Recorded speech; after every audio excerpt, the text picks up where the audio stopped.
tough senior day for us. The first half, I thought we were really dialed in on the defensive end of the floor. We were able to force some turnovers, had 6 steals, limited the offensive rebounding and the free throw line for A&M. Offensively, thought we did a good job getting to the line. The game really shifted, started the second half. We missed a layup at the end of the first, and then we struggled to finish some plays at the rim there the first 5 minutes of the second half. And A&M really overwhelmed us on the offensive glass during that stretch and was able to stretch the lead out to 10. And the way we struggled to shoot the ball in the second half, it just made it incredibly difficult on us to get any closer than that down the last 10 minutes of the game. I know it's so close to after the game, but just looking at the second half offense, was it the shot selection? Was it their defense? Was it a mixture of both? Just what was the kind of the issue there for y'all? Yeah, I think a combination there, Glenn. I do think we missed some opportunities at the rim there early in the half that we were unable to finish. And Texas A&M, they have unique math to how they win. And they lead the country in the percentage of shots opponents take from behind the three-point line, because when you drive it, they all converge on you. They protect the painted area, force you to make threes. And we were unable to hit them, and that stretch started the second half 0 of 8 on some pretty good looks from behind the arc. Hey, Coach, with the bigs kind of being in foul trouble that second half, do you think that might have been a reason why A&M kind of got more buckets down low and just kind of attacked the guys more just in the paint? Yeah, I think it certainly hurt us. We were in a situation there. We had 3 bigs able to play today, 2 in major foul trouble. During some of that stretch, when those 2 guys were on the bench and we only had 1 big on the court, A&M actually went to 3 bigs. Moved Solomon Washington down to the 3, played Coleman and Payne together some, and we just weren't able to match that physicality on the offensive glass. After holding them to 4 in the first half, they got 10 offensive rebounds in the second. That also is how they got to the free throw line some more after doing a pretty good job in the first half. Can you give a help update on Victorious and Corey Chess?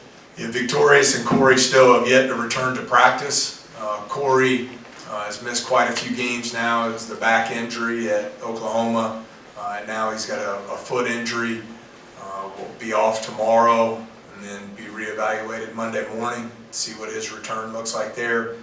Victorious, it's the same ankle that cost him games earlier in SEC play. He rolled it at Mississippi State and is yet to return to practice. So once again, he'll also be off tomorrow and be in treatment, both of them obviously, and see where they stand on Monday. I guess going into this tournament, just what do you tell your team about the mindset approach to handling what's going to have to be a long week for y'all to extend your season? Just what's the mindset and approach there? Yeah, I think there has to be a reset button there. Obviously disappointed with where we're at in the standings and where we finished in league play, but we'll be off tomorrow, and then we come back in, everyone's 0-0 starting Monday morning. We need a really good practice and prepare. I was just told, I believe we have Mississippi State on Wednesday night at 6, who we just faced over in Starkville. We know Hubbard put on a show there in the second half. We'll have to figure out a way to contain him better. I have to try and figure out a way to be better on the glass and stay out of foul trouble with the limited bodies in our front court right now. With Cam Carter's time with the Tigers winding down, what has he meant to the atmosphere of this team during his time here?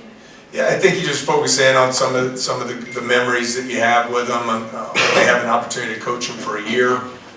By the numbers, he's had the best season of his career from a shooting standpoint. I think that's a credit to the hard work that he put in this summer and really throughout the season. He's always a guy in the gym every day. I think you'll always remember the 7-0 run in 12 seconds on the road at Oklahoma to get that win there, and his performance against Arkansas in the win here, and some of those moments that he had during his final season getting to represent his home state here at LSU.